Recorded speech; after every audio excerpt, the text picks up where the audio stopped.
अस्सलाम वालेकुम, स्वागत करते हैं, वेलकम शुमालिद आप सब लोगों को हमारे चैनल अफानिक उम्मीद करते हैं सब बड़े होंगे, खुश होंगे, अच्छे बड़े भी होंगे। मैं लगा कुदरत और आप लोग वीडियो लेकर आए हैं पाकिस्तान वाज अगेंस्ट रिमेंबर्ड गज़वा हिंद। तो ये फिर क्या सीन चल रहा है?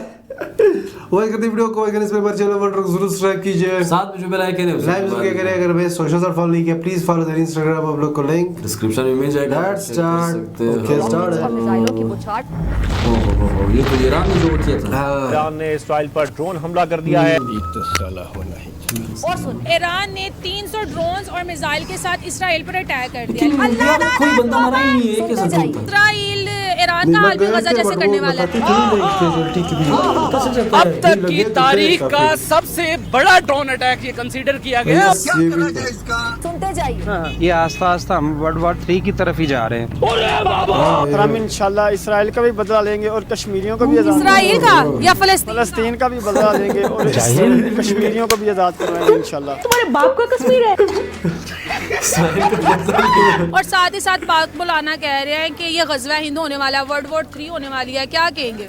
अरे तुम्हारी खोपड़ी में भेजा है कि भजिया है? हाँ तो भैया, जैसा कि आप सब लोगों को अच्छी तरीके से अभी तक पता चल चुका है कि ईरान ने इजराइल पे हमला किया, लेकिन ईरान इजराइल का घंटा भी नहीं उखाड़ पाया। कुछ नहीं हुआ है भाई। अल्हम्दुलिल्लाह ये गज़वा हिंद की आखिरी मुहिम का आगाज हो चुका है। ये बंदा पाकिस्तानी तो ईरान को सपोर्ट कर रहा है, लेकिन ईरान ने तो पाकिस्तान से किसी भी तरह की हेल्प नहीं मांगी। वो कहते ना बेगानी शादी में अब्दुल्ला दीवाना। इजराइल ने उसके 99% से भी ज्यादा अटैक को फेल कर दिया, तबाह कर दिया, बर्बाद कर दिया। वो झूठे हैं। जब एक अवाम का खाना ही नहीं पूरा हो रहा है जिस अवाम का, तो उस बेचारी ने जंग कैसे लड़नी है? क्या बात है।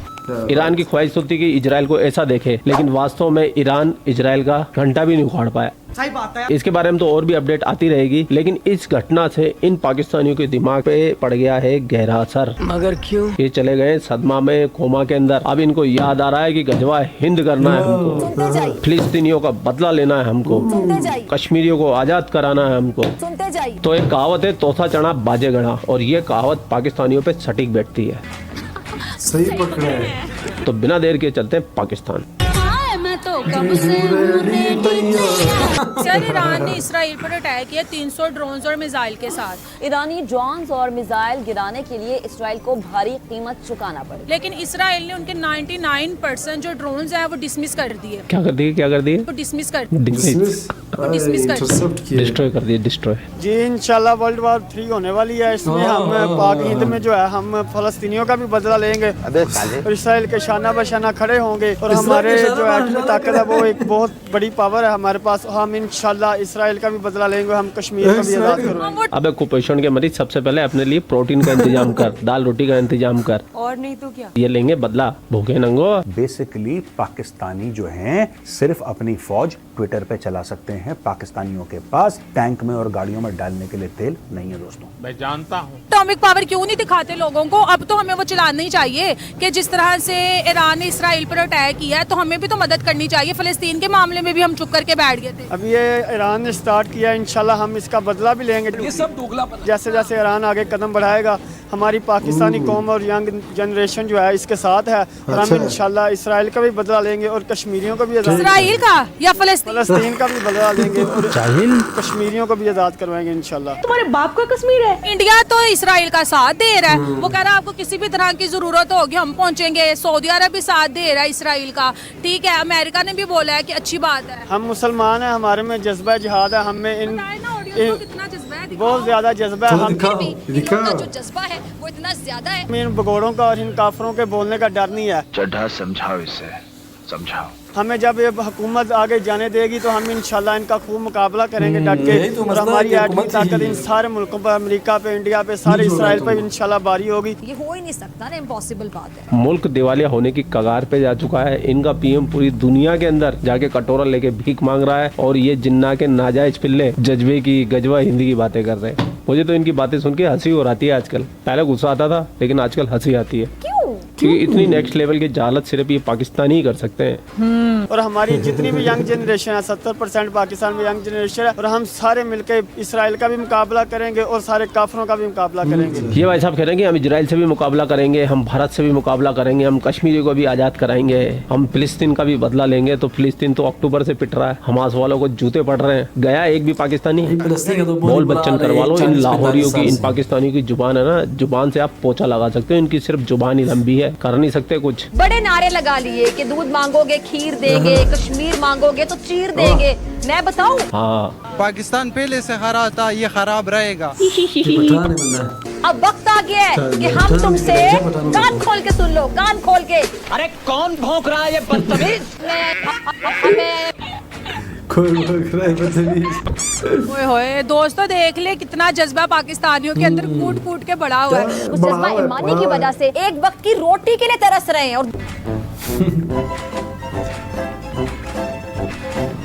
ईरान ने इसराइल पर अटैक किया है, तो इसका नतीजा पाकिस्तान पे क्या होगा? पाकिस्तानी तो ईरान को सपोर्ट कर रहे हैं, लेकिन ईरान ने तो पाकिस्तान से किसी भी तरह की हेल्प नहीं मांगी। वो कहते हैं ना बेगानी शादी में अब्दुल्ला दीवाना। हम बस बोलते हैं, किसी की हेल्प तो हम करते नहीं। अब लड़ाई है तो हमें भी चाहिए कि हम भी अपना एटॉमिक बम उनको दें कि पकड़ो, लो, अटैक करो। देखिए, जब तक आपके मुल्क के जो सियासतदान है, असल में सारी गेम उनके हाथ में है, जब तक वो नहीं चाहेंगे तब तक कुछ नहीं हो सकता। इसराइल ईरान का हाल भी गजा जैसे करने वाला है। ये तो होगा। ये ऐसा कामयाब अटैक था तो अमेरिका जैसे मुल्क ने, जो कि इसराइल की बैक पर खड़ा हुआ है, जिसकी मदद से आज इसराइल दुनिया में डॉन बन के घूम रहा है, वरना उसकी अपनी कोई टके की भी हैसियत नहीं है। चुप हो जा। बोलने दे बोल।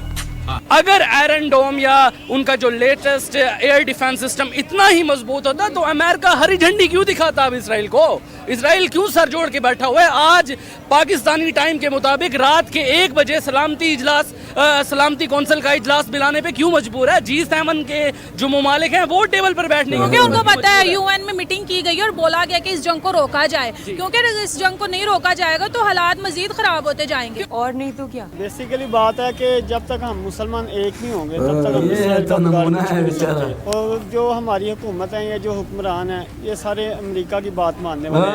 जब ये कुछ करेंगे तो अवाम कुछ करेगी, क्योंकि अवाम जो है वैसे निकल नहीं सकती। हमारी अवाम जितनी गुर्बत पाकिस्तान में हो गई है, ये अपने हलाल रिज़्क़ कमाए कि जंग लड़ने जाए। जब एक अवाम का खाना ही नहीं पूरा हो रहा जिस अवाम का, तो उस बेचारी ने जंग कैसे लड़नी? लेकिन हम तो ईरान को बड़ा सपोर्ट कर रहे हैं कि ईरान ने बहुत अच्छा कि इसराइल पर अटैक करके, लेकिन जस्ट मुंह वाली मदद है। मिसाइल दागो उन पे ताकि पता चले जो हमारे पास इतने बड़े बड़े एटॉमिक बम है,